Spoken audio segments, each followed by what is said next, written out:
currently has any sentries. The couriers are busy ferrying consumables to the mid lane. So we'll watch the movements for him later on. But now with that vision, at least 343 knows he can get up in KZU's face on this off lane. But this is also, like, okay, Batrider, open wounds as well. He's already got the sticky napalms up, so 343, he's still going to keep up with him. This first blood, Fnatic will actually claim it on the bottom lane after Batrider tries to get a little bit too aggressive. Doesn't scan out no Diggity's movement because they were smoked up. However, KZU has broken out, but it's mid one who's pushed up a little bit too far, so YapzOr starts in with a shackle. Synderen has the magic missile still available. They burn through the shield, and Ember Spirit will drop down, so no Diggity, they'll level it up. Mid one's going to rotate over as well, so, well, okay, he rotates over and then spirits himself away. Not sure if fully intentional, but Koifa was also rotating to do something about him. Synderen on bottom lane, meanwhile, open wounds over on him, just a little bit too close, and Mushi's Rage will make sure that magic missile doesn't stand between him. So they've got to play defensively and react to Fnatic's movements and try and dodge those ganks. Otherwise, they're going to fall incredibly far behind in this early Top game. lane, Ember Spirit's going to come and join the fight. The status from the jungle is actually trying to help out. No Diggity right now as YapzOr on the front line. He is going to go down, but at the cost of the Ember Spirit. With Synderen and Era arriving at the right time, Ohio still trying to retreat out, consumes up one of the fairy fires. Synderen has no more stun available, however, so Ohio can just pull him. Just slight little misplay there from mid one, not getting the searing chains off the first fire remnant, so you have to use a second fire remnant aggressively, and that just kind of depletes. GeGe wants to fight the troll trap over on Synderen. Mushi was waiting inside of it. GeGe barely survives getting back to the tree line. Era now also on the run, but with the spirits fall from mid one, the thunder goes to work from Era. Mushi's going to drop down. Mid one will still be able to kill off YapzOr, who locked him in a little bit with the shackles, but now Era, no way to escape from this. Mid one will mop up the pieces. But it's still a very costly fight going a couple of ways there. Yeah, 9-minute phase armlet. Man, he's strong and good at fighting. That Sunder, if not for that Sunder, that would have just been a completely one-sided affair. Koifa? He's actually going to kill off DJ if he can get the last attack off. It looks like Ohio with the Raw is going to lock him in. With honor. There doesn't have any points in the Moonlight Shadow yet as well, which could have maybe been a saving grace for either himself or Era in the top lane, but being aggressive soon. But I don't think Fnatic are going to expect the blink timing this early on, so KZU could be looking at a pick here soon. He's TPing to tier 2. There's a lot of counterplays for this if Ohio has Raw. Oh, there's the Hex, Mass Open Wars down, 343's trapped inside of it. It'll be a 1-for-1 trade-off, but now the last two over on Mushi, wasting a lot of that rage time and Era sitting on the sidelines, but they couldn't actually stop him from infesting into the dire creep wave. You're going to lose as well the Mirana inside the Radiant jungle to DJ while all this is going on. This indoor push, they've still got a little bit of direct. Okay, no, Metamorph about to wear off, and without Surfmords or Metamorph, this is at best a tier 1 tower, but Fnatic, maybe, they're looking to contest this one. Yeah, here comes the TP. It's the Ember Spirit coming in from the side. Synderen roared up at the very, very start. And wow, mid one jumps further. YapzOr still going to get the shackles off, but that Flame Guard burning through the two supports of no Diggity. As Synderen and YapzOr will fall. Mid one once more, spiriting forward. Era has to create a couple of copies and get himself out of there if possible, but nope, steering chains again. Mid one's on top of it. And the Hex also arriving from 343, meaning there is no chance for a Sunder. Tier 1 tower goes the way of Fnatic. They are very, very fast. Synderen with the max wave of Terror. Era's holding the Metamorphosis for now. He wants to maybe try and maximize its duration in a teamfight scenario, and Fnatic going to have to react very... They lasso over on a Centaur because they know Mushi is sitting inside of it, trying to scout it out. It'll be swapped back down again. They've got the Wave of Terror and the Armor Toggle will not be successful. Now mid one, however, the Slide of Fist, they're all grouped up, but the arrow flies forward, only kills off a Necro block, but you got the Doom over on Koifa. YapzOr runs back inside the pit. Roshan's still low. KZ wants to TP himself out. This one is YapzOr. Shackles over on mid one. Massive Mords, remember, they're still inside the pit, but they're quite terrible against Roshan now. And Fnatic have the choice. So can they slip themselves in and finish the job? It was a sick decision from Diggity to go for the lasso on the Centaur to kill off Mushi to start things off. Use the VS, you can use the Shaman, disengage, set up for another target. It's always going to be hard to get that clean initiation when Beastmaster has vision. He's found Terrorblade now in the jungle. With a Raw that is going to isolate him out perfectly. TP support's on the way from Synderen. He might get there in time for a swap. No, he will not. In fact, he ends up just cancelling his TP. Positioning is so good right now for Fnatic.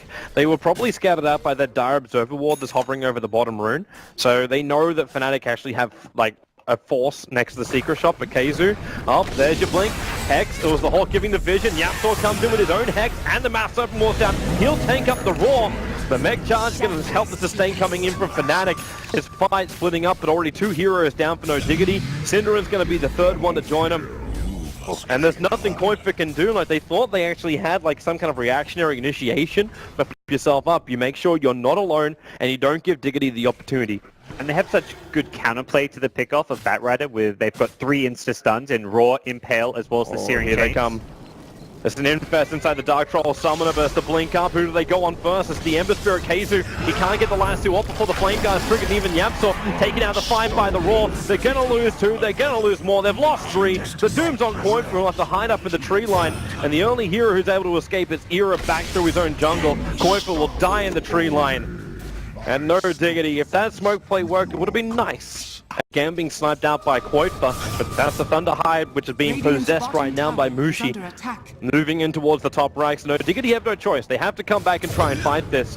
Even though they can't take 5-on-5 fights, they have to try and give it a crack. So Era into Metamorphosis. Mid-1 very quickly down. The Terribly can find the kill. Mid-1's going to buy back and come forward, but now it's Ohio and no Diggity. They've actually managed to bring down 2 cores, but the money from Fnatic is allowing them to just keep this fight going. The buybacks all across the field. Yapsor will now go for the jump in. He's still got Shackle available. He knows 3-4-3 can just turn this around, start up with the Hex, and that side of fist damage. No Diggity, they have to space out more. They're being burned down. If they can get a dieback over on mid-1, life would be absolutely amazing, but no Diggity, should you almost be happy with what you've got?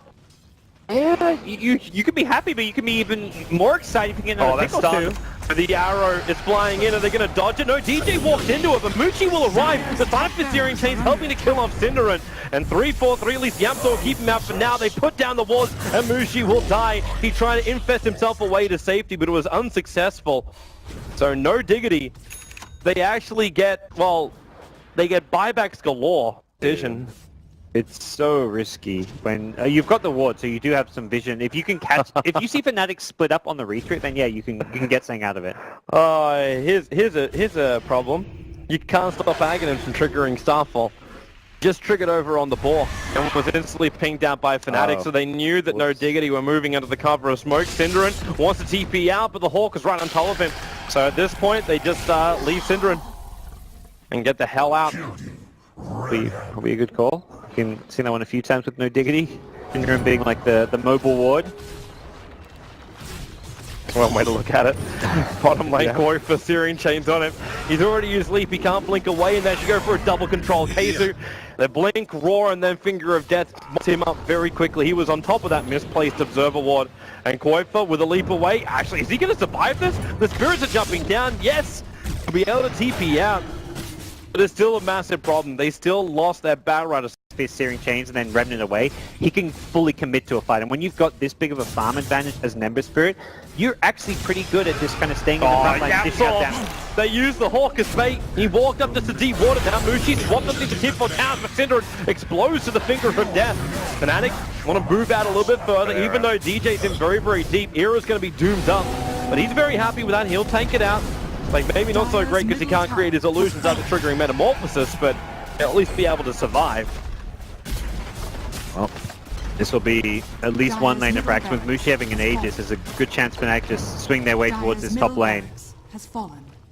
And with no support controls, literally Batrider is your only stun available. And getting a Blink Lasso over on this group. Lion's probably going to be the primary problem for him, but then you also get the Searing Chains problem. But it will actually be a double lane of Rax, and the jump in is DJ with a War Stomp going on Koifa. The stun's there from the Lion, so Mirana is down, buyback is available, and this is kind of all or nothing right now. So Koifa's up, you got Cinderin also alive, he'll TP forward, they want to keep Mushi under control, Lasso and stuns, everything they've got. Mushi can't infest, he can't get away. They will be able to find one with a short range arrow into DJ that'll hold him in position just long enough for Shadow Shaman to actually get over 1k gold from finding that kill. Ultimately, it's not really enough for Diggity. Even if they Lion, I'm not sure that's the ideal. I think he's a bit better off maybe inside the Ember Spirit. You don't really want Lion initiating the start of the fight, but not too big a deal. I was actually waiting for it to be an higher at that Blink Roar and Necro Book, but the Necro Books are being expanded a little bit earlier, so they can just force into the tower, and now they're just jumping. DJ in mid-1 right on top of it, 3-4-3's in there. Oh, Mushi's just along for the ride, he's not even jumping out, he's just watching his team win the game at the moment. waiting for the right opportunity, and maybe that's it. Yapsor's initiation. He jumps out, the shackle will be there. Yapsor just explodes. You already bought back over on the Bat Rider. Quote's going to go down as well. This game is over. You're going to lose every lane of ranks here. You've got no buybacks up on anyone, and there's the call out from Synderen. GeGe, Fnatic, a commanding performance here in game 1. Yeah, I mean, Aaron just spent the entire fight waiting for Doom to wear off so he can just pop his Metamorphosis, and they invested all this farm in a Terrorblade who, even at the late game with a kind of comparable net worth to some of the Fnatic cores, wasn't really able to do a whole lot in the fight. There's just too much control, too many lockdown answers with the Roar, the Lion, got Doom as well every single fight, so they just Doom the Terrorblade that